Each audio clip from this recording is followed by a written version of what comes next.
बड़ी खुशी होती है, बड़ी मसरत होती है कि हम जब एक बड़ी हस्ती और ऐसी शख्सियत के पास में बैठते हैं, दिल बाग बाग हो जाता है, दिल खुशी से झूम उठता है कि मैं एक ऐसी शख्सियत के पास बैठा हूँ। मैं खुद अपने आप को बहुत उनके पास बैठ के खुशी महसूस कर रहा हूँ। आज उनको आपसे रूबरू करा रहा हूँ।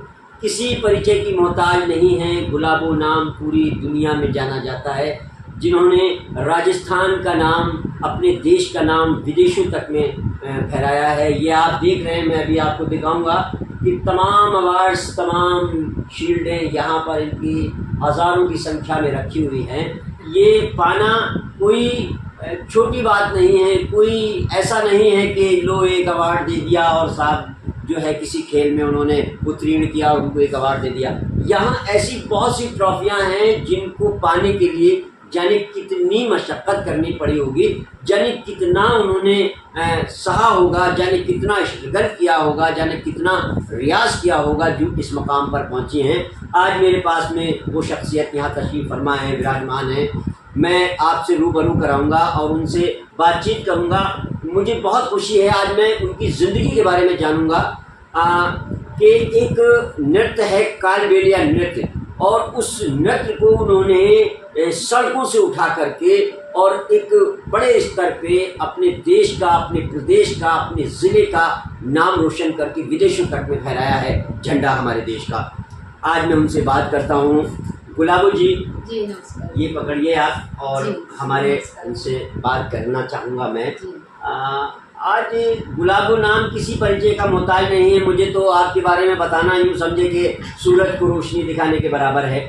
लेकिन जिस तरह से आपका ये मैंने देखा है, ये चारों तरफ आपने देखा है, ये तो कुछ भी नहीं है सर। मैंने भी एक पूरी कार रखे क्यों तो एक आधी पिकअप, पूरी सील्ड, पूरी टॉफी, सारा छोटा घर पड़ गया है मेरा ये। और ये इतना ज़्यादा हो गया कि मैं, माता रानी की कृपा है और गुरुदेव की कृपा है, मैंने अभी पिछले साल भी वहाँ पे पहुँचाया। और अभी भी मेरी जो 2 कार है वो उसकी डिग्गी भर के, और मैंने वहाँ पे मेरे फार्म हाउस में घर बनाया है, मैंने वहाँ पे मैंने पहुँचाया है सारा। और वहाँ पे सारा ये मेरे जो है ये सरताज है सारे, ये मैंने वहाँ रखे हुए हैं और मैं इनकी पूजा करती हूँ। ये देख लो वहाँ पे मैं अगर बिल्कुल वो मैंने आते ही देखा है और मैंने थोड़ा सा इसका लिया भी है, वीडियो भी बनाया है। बहुत खुशी हो रही है, मैं तो बड़ा अपने आप को गौरवान्वित महसूस कर रहा हूँ आपके पास में बैठकर। मैं बचपन में आपका नाम सुना करता था कि गुलाबो नर्तकी हैं, कालबेलिया नर्तकी हैं, उनका वहाँ शो हो रहा है, लेकिन किसी कारणवश मैं आपका शो नहीं देख पाया। लेकिन आज मैं आपके पास में बैठा हूँ, मुझे बड़ा खुशी हो रही है।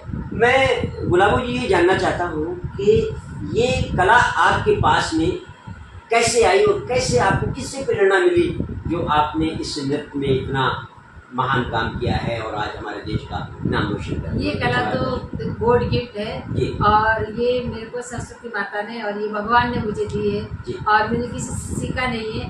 मेरे माता पिता से मुझे प्रेरणा मिली है, सांपों से मुझे प्रेरणा मिली है, क्योंकि सांपों को पापा नचाने जाते थे। मैं 6 महीने की थी तो पापा के साथ मेरे को लेके जाया करते थे और 6 महीने की उम्र से मेरे को जब माँ के दूध की जरूरत पड़ती तो पापा मेरे को जो औरतें सांपों को दूध पिलाती थी उनका दूध मैं उनका झूठा दूध पी के, पहले सांप पीते थे फिर पापा मुझे पिलाते थे, तो उन सांपों का झूठा दूध पी के बड़ी हुई। वो बीन की धुन, वो डपली की थाप, मेरे ताऊ जी डपली बजाते थे, पापा मेरे बीन बजाते थे। ताऊ जी का क्या नाम था जो डपली बजाते थे? चतरनाथ जी था उनका नाम। अच्छा। मेरे पापा का नाम भैरूनाथ जी था और ये मतलब बजाते। मैं 6 महीने की बच्ची थी क्योंकि वो एक हादसा हुआ था जन्मते, वो मैं बताऊंगी आपको।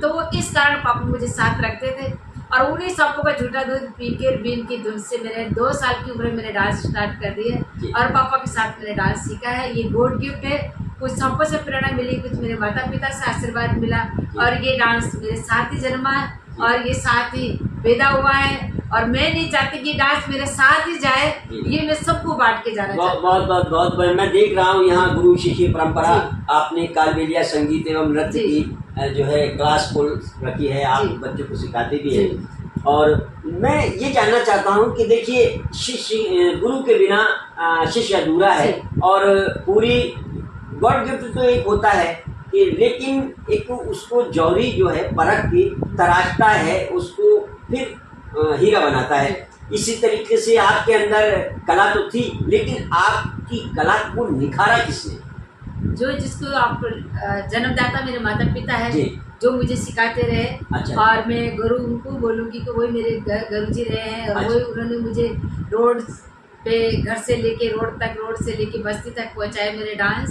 और जो बस्ती से लेके और रोड से लेके स्टेज तक जो पहुँचाते हैं, जिसको अपन लाइव दाता कहते हैं, जन्मदाता के बाद, वो जो मेरे लाइव दाता है वो कीर्ति पांडे जी और हिम्मत सिंह जी, वो है जो टूरिज्म डिपार्टमेंट के ऑफिसर थे। अच्छा। 91 में मुझे पुष्कर में नाचते हुए देखा, और उन्होंने तराशा, उन्होंने देखा कि ये हीरा यहाँ क्या कर रहा है, यह टीलों में जो डांस कर रही है लड़की की, तो ऐसा लगता है बदन में हड्डियाँ ही नहीं है। और सपेरों की पेरा लड़की जिसको डांस करते हुए देखा है, क्योंकि सपेरे तो सिर्फ बीन बजा के सबको को नचाते हैं, लड़कियों को कभी नचाते ही नहीं थे। तो पेरा लड़की थी, मैं पुष्कर में डांस कर रही थी छुप छुपा के समाज वालों से।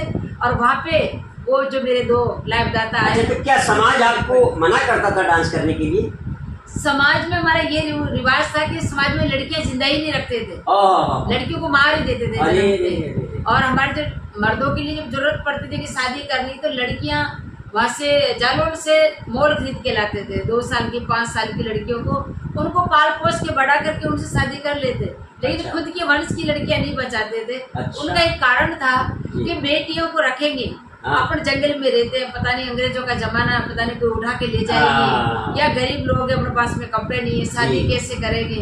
तो वो गरीबाई का कारण था, और जंगल में रहते थे, घर बार होते नहीं थे हमारे पास में। तो इस कारण उन्होंने एक रिवाज बनाया कि लड़की जो भी होती है उसको जमीन में गाड़ दो, और शादी की जरूरत पड़े तो लड़कियां जालोर से, छाबड़ी वाले जो होते हैं, जालोरिया जो की बोलते हैं उनको, उनकी लड़कियां मोल खरीद के लाया करती।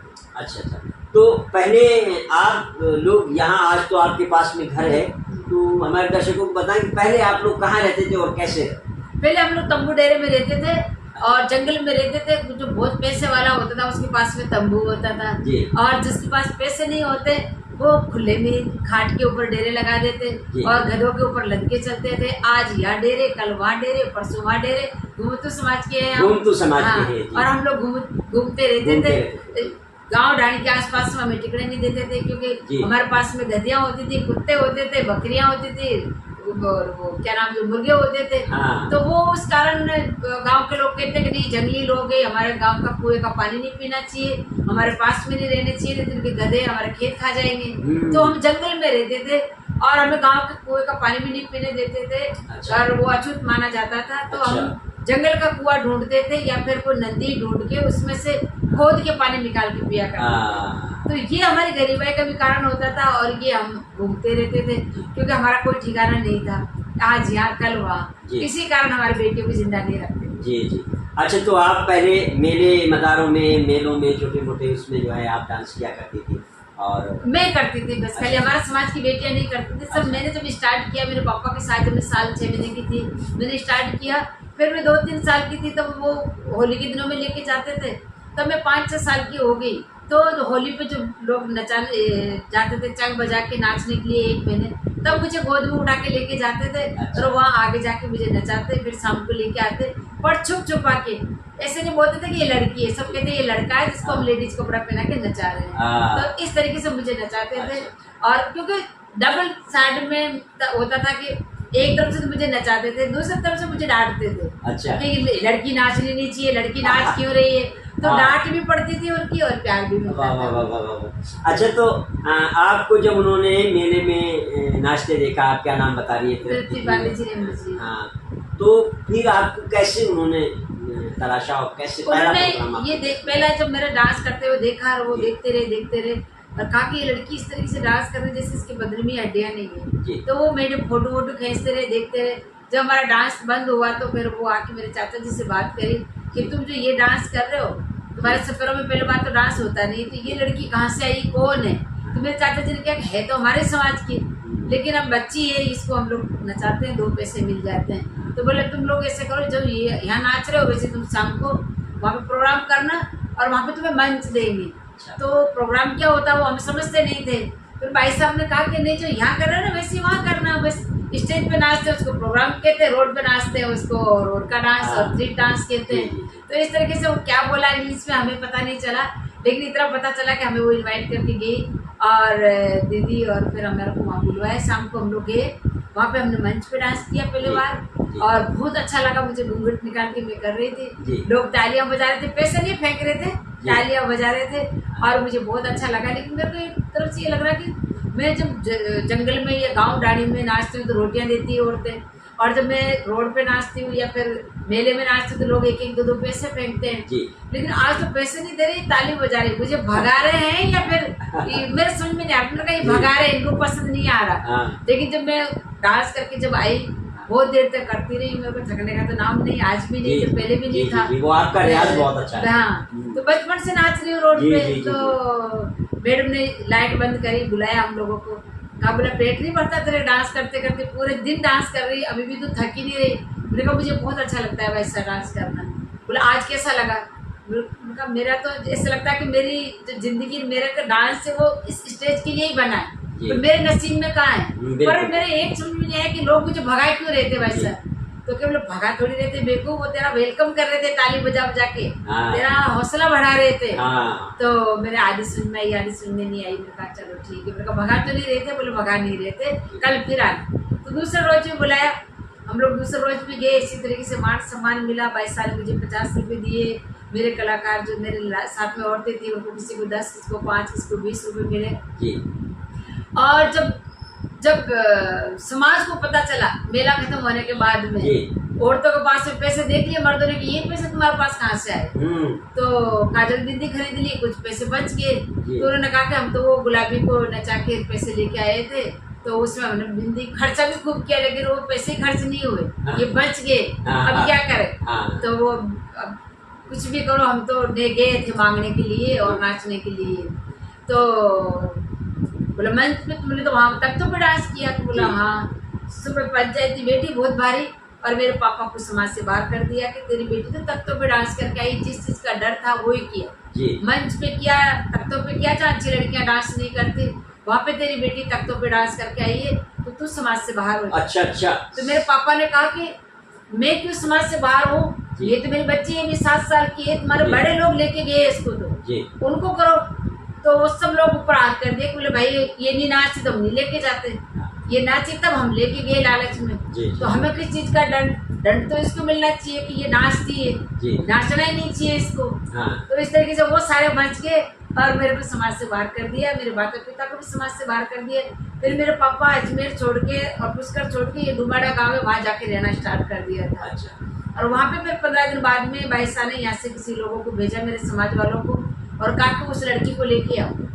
तब मेरे पापा ने मना कर दिया कि नहीं, मैं नहीं भेजूंगा वहाँ पे। बोला राजमाता बुला रही है, बोला नहीं मैं नहीं भेज सकता, क्योंकि मेरे को समाज से बाहर कर दिया समाज वालों ने। मेरी बेटियां शादी शुदा मेरे घर आ गई है वापस।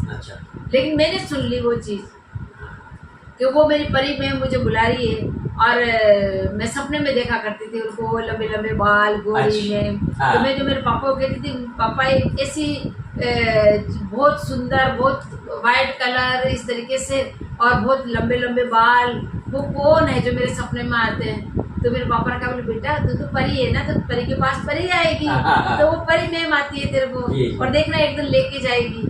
तो वो मेरे पापा ये कहते थे मेरे परी मैम आएगी, मुझे लेके जाएगी।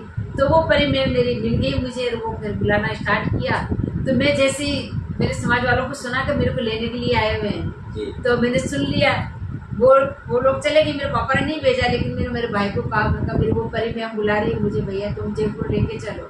तो फिर मेरे भाई के साथ हम लोग रात के 1 बजे उठे और चुप छुपा के पापा से कुछ नहीं बताया, और हम लोग फिर दूर रेलवे बस से बैठ के जयपुर आ गए। बहुत और वो दिन के दिन आज के दिन हम लोग जयपुर में। बहुत अच्छा। आपने राजस्थान का, जयपुर का, अपने प्रदेश का इतना बड़ा नाम किया है, सरकार ने आपके लिए क्या किया? सरकार ने मेरे लिए इतना किया है कि बस सरकार मुझे प्रोग्राम करवाती है, मौका देती है और मेरे को बाहर भेजती है, और बस ये बहुत बड़ी बात है मेरे लिए कि सरकारी प्रोग्राम बजाती हूँ, लोग मीडिया में आ जाते हैं। विभाग की ओर से टूरिज्म डिपार्टमेंट की तरफ से बहुत बढ़ावा मिला है मुझे। टूरिज्म डिपार्टमेंट की अतिथि एक मैगजीन निकलती थी, उस पर लोगो मेरे डांस का बनाया हुआ था, डांस करते हुए। तो वही मेरे लाइव दाता है जो मुझे आज यहाँ तक पहुँचाया, टूरिज्म डिपार्टमेंट और मैडम ने, और इनके थ्रू मैं बहुत बाहर गई हूँ, विदेशों में गई हूँ, और आज टूरिज्म डिपार्टमेंट की कृपा है, इन्हीं की मेहरबानी है, राजस्थान सरकार की मेहरबानी है। इन्होंने मुझे नॉमिनेट किया और दिल्ली नाम भेजा, मुझे 2016 में पद्मश्री से सम्मानित किया, और मैं पद्मश्री हूँ। तो सिर्फ अपने सरकार की तरफ से ही हुआ है सब कुछ। और भारत सरकार की बहुत आभारी हूँ कि मुझे पद्मश्री देखी और मेरे को मान सम्मान दिया। आज आपके मुंह से निकल के कि मैं भारत रत्न हूँ, तो हो सकता है कि मैं भारत रत्न भी हो जाऊँ। फिलहाल मैं पद्मश्री हूँ और मैं पद्मश्री हूँ, तो हो सकता है कि आपकी जुबान खुल जाए। मैं बिल्कुल बिल्कुल, मेरे लिए तो भारत रत्न ये पद्मश्री है, भारत रत्न खैर कोई बात नहीं, इंशाल्लाह आगे हो जाएगी। मैंने आपकी बात इसलिए नहीं काटी कि ये मेरे लिए भारत रत्न से कम नहीं है। बिल्कुल बिल्कुल, भारत जिस लड़की को जमीन में गाड़ दिया वो 5 घंटे बाद निकाल के लाया है वो, और वो समाज का सुधार कर दिया। पूरा समाज आज शहर में रहता है, पूरा समाज आज पढ़ रहा है, लिख रहा है, कोई वकील बन रहा है, कोई डॉक्टर बन रहा है। लड़कियां आज हमारे जिनको जमीन में गाड़ दिया करते थे, अमेरिका जाके जो वापिस आई थी, समाज वाले लोगों ने मेरे को यही कहा कि बेटा हमारे घर में भी तेरी जैसी बेटी चाहिए। लेकिन मैंने कहा तुम बेटियां तो रखते ही नहीं हो। 85 के बाद मेरे समाज वालों ने प्रॉमिस किया कि आज के बाद हम किसी बेटी को नहीं मारेंगे, और मेरी आज बेटियों की जान बची। 85 के बाद किसी बेटी को नहीं मारते। आज कितनी बेटियां हो गई है, आज कोई अमेरिका, कोई लंदन, कोई पेरिस बेटी है और वो डांस सीखी है और वो आगे इस डांस को जिंदा रख रही है। तो मेरे लिए ये भारत रत्न से कम नहीं कि मेरे समाज का सुधार हो गया। जंगल में रहते थे, जिनको कोई नहीं जानते थे, छुआछूत करते थे, आज हम लोगों के बीच में बैठते हैं। आज मेरे बच्चे पढ़ रहे हैं, आज लोगों को, हमारे समाज के बच्चे पढ़ रहे हैं, लिख रहे हैं, और तो और सरकार से आरक्षण मांग रहे हैं, सरकार से अपना हक मांग रहे हैं। सरकार में हमारे 2-3 लोग तो नेता बन गए हैं और एंट्री कर रहे हैं और वहाँ पे राजनेता बन रहे हैं। तो ये भारत रत्न से कम है। बिल्कुल बिल्कुल, जो समाज की पहचान नहीं थी, जो समाज को कोई जानते नहीं थे, इतना जानते थे कि सपेरा है, सांपों को पकड़ते हैं, झेर निकालते हैं, बीन बजाते हैं, सांपों को नचाते हैं और नाग पंचमी को आके पूजा करवाएंगे। इसके अलावा कोई हमारी पहचान नहीं थी। तो आज इस डांस के जरिए, ये हमारी गुलाबों के जरिए आज हमारी समाज की पहचान हुई।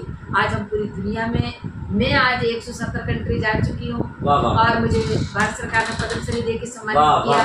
तो ये मेरे लिए भारत रत्न से कम नहीं है, और भगवान चाहे कि मैं यहाँ तक पहुँचूँ, नहीं तो हमारे समाज की कोई ना कोई बेटी और मेरी पीढ़ी, तीसरी पीढ़ी कोई ना कोई तो वहाँ तक। बिल्कुल बिल्कुल, आपने 170 देशों में जो है राजस्थान की कला को दिखाया है, अपनी कला को दिखाया है। जिसने पढ़ाई लिखाई नहीं की हो, जिसको जमीन में गाड़ दिया हो, पता है आपको, मेरे को जन्मते ही जमीन में गाड़ दिया था। तो 5 घंटे बाद मेरी माँ निकाल के लेके आई और मेरी माँ ने मुझे बचाया, मैंने मेरी बेटी को पढ़ाया। आज पता है मेरी बेटी MG स्कूल से पढ़ाई किया है और महारानी गायत्री देवी ने मुझे गोद ले रखा था। उन्हीं के बलबूते में मैं जयपुर में रही हूँ। उन्होंने मुझे कहा तू तेरे को इतना नाम हो गए, तेरी बेटी को गणतंत्र दिवस पे वो 8000 कलाकारों में फर्स्ट आई। तो बोला अब इसको पढ़ा। तो मैंने उसको 6 साल की उम्र में मैंने हॉस्टल में डाला, FJD स्कूल में। महारानी गायत्री देवी ने आपको गोद ले रखा था मुझे और मेरी बेटी को उन्होंने पढ़ाया। और मेरी बेटी बाहर क्लास पढ़ के आई है और क्लासिकल डांसर है, और मेरा डांस तो मेरी परछाई है ही, वो तो उसके अंदर है। और वो राजस्थानी फिल्मों की हीरोइन भी है और उसको बेस्ट एक्टर का अवार्ड मिला है, स्टेट अवार्ड मिला है। और क्या नाम है? मेरी बेटी का नाम है राखी पूनम सफेरा। अच्छा, राखी पूनम सफेरा, राखी के दिन ही पैदा हुई है, इसका नाम उसके लिए राखी। अच्छा, बहुत बहुत मजा आया। मेरी बेटी राखी से अभी आपको मैं मिलाऊंगी और वो अभी आपके सामने आने वाली है और वो आ चुकी है। अभी मैं मेरी बेटी सबसे आप बेटी बचाओ बेटी पढ़ाओ को लेके आप क्या कहना चाहते हैं आज तो जो उसको कुछ कहेंगे आप? मैं तो ये कहती हूँ कि जैसे मेरे समाज में पढ़ता थी बेटियों को मारने की, मेरे समाज में पढ़ता थी बेटियों को मारने की, और मेरे को जमीन में गाड़ दिया था क्योंकि मेरे घर में 7वां नंबर है और मैं धनतेरस के दिन जन्मी। 3 बहनें ही 3 भाई। मेरे पापा इस रूल से खिलाफ थे, लेकिन समाज के लोगों को ये था कि इसकी एक न एक बेटी गाड़ेंगे तभी अपने समाज में आएगी। तो मेरे को गाड़ दिया था और 5 घंटे बाद जाके और मेरी माँ मुझे निकाल के लेके आई उस समाज से खिलाफ जाके, और वो औरतों से खिलाफ जाके कि नहीं, मैंने 9 महीने मेरे पेट में रखा, उस बेटी को मैं फील करना चाहती हूँ, चाहे वो मर गई हो लेकिन मैं उसको देखना चाहती हूँ। इस जिद करके मेरी मौसी के साथ जाके मेरी माँ जब खोद के वापस जब निकाला तो मैं जिंदा मिली मेरी माँ को। तो मैं ये कहना चाहती हूँ कि मेरी माँ का विश्वास जीता, आत्मा जीती, और वो मेरी को जमीन में धरती माता के पेट से वो निकाल के वापस लेके आई। तो क्या आप अपने पेट के बच्चे को नहीं बचा सकती? जी। आप बचा सकती है, क्योंकि मेरी माँ गरीब थी, समाज के दबाव के नीचे थी, फिर भी वो समाज के खिलाफ जाके मेरे को जमीन से निकाल के लेके आई, तो क्या आप अपने पेट के बच्चे को नहीं बचा सकती? आप पढ़ी लिखी हैं, आपके पास में सब कुछ है, घर है, बार है, सब कुछ ही है। तो ये अगर माँ ये ठान ले कि मेरे बेटा हो चाहे बेटी हो, मैं कन्या भ्रूण हत्या नहीं होने दूंगा, तो ये कन्या भ्रूण हत्या कभी भी नहीं होगा। माँ को ठानना है। बेटियों को क्या संदेश देना चाहते हैं हम देश को? मैं हर बेटी को ये कहना चाहती हूँ कि जब मेरी माँ ने मुझे बचाया, मैंने मेरी बेटी को पढ़ाया, आप अपनी बेटी को पढ़ाए। बेटी क्या चाहती है वो बेटी की सुने और बस गलत रास्ते नहीं जाने दे। लेकिन आपको को बेटी डॉक्टर बनना चाहती है कि इंजीनियर बनना चाहती है कि वो डांसर बनना चाहती है, उसको जरूर बनने दे और उसके दिल की बात सुने। देखना एक रोज आपके घर में भी गुलाबो। अच्छा गुलाबो जी, आपने अपने नृत्य को काफ़ी ऊंचाइयों तक पहुंचाया, विदेशों तक पहुंचाया, हमारे राजस्थान में। सरकार से आप अपने समाज के लिए क्या मांग करना चाहती हैं? कोई ऐसा काम आपकी कोई ऐसी ज़रूरत रह गई है जिसे आप चाहती हैं कि सरकार जो है इसको पूरा करे? बहुत कुछ रह गया सरकार से मांगना, क्योंकि नाम तो हुआ है बहुत, तरक्की मिली है बहुत और समाज की पहचान भी हुई है बहुत, लेकिन आज भी हमारे समाज के लोग जो है जंगल में रहते हैं और उनको कोई पट्टा मिला नहीं है, उनको रहने की जगह मिली नहीं है। हमारे आज 100 दिन पूरे भी हो जाते हैं तो हमारे शमशान घाट नहीं है, बहुत सारी जगह कि लेके बैठे रहते हैं। गांव आजकल जमीन की कमी आ गई है, तो गांव में पहले तो शमशान जंगल हुआ करते थे, वहाँ गाड़ दिया करते थे। आजकल वहाँ पे भी नहीं गाड़ने देते, हमारे क्या समाधि देते हैं, जलाते नहीं है। हम नाथ है तो नाथ पंथ में हमारे जड़ता नहीं है, तो इस तरीके से दफनाया जाता है। तो मैं समाज से ही मैं सरकार से ये कहना चाहूँगी कि मेरे जहाँ जहाँ समाज के लोग हैं वहाँ पे उनको भाई पट्टा दे दिया जाए, वहाँ पे उनको जगह दी जाए, शमशान घाट दिया जाए, उनको रहने की जगह दे, वहाँ पे हमारे स्कूल बनाए, वहाँ पे हमारे और एक कला नगरी के लिए कलाकारों के लिए स्पेशली मांगना चाहती हूँ। कला जो चाहे कोई सा भी कलाकार हो, चाहे वो हैंडीक्राफ्ट का कलाकार हो, चाहे पेंटिंग कलाकार हो, चाहे वो आर्ट का कलाकार हो, चाहे वो खेल पार्टी का हो, चाहे वो हमारे फोक डांस का हो, चाहे क्लासिकल हो, हमारे एक ऐसी कला नगरी बनाए राजस्थान सरकार में 100-150 बीघा जमीन में, जहाँ पे उनको कहीं ढूंढने की जरूरत ही नहीं पड़े।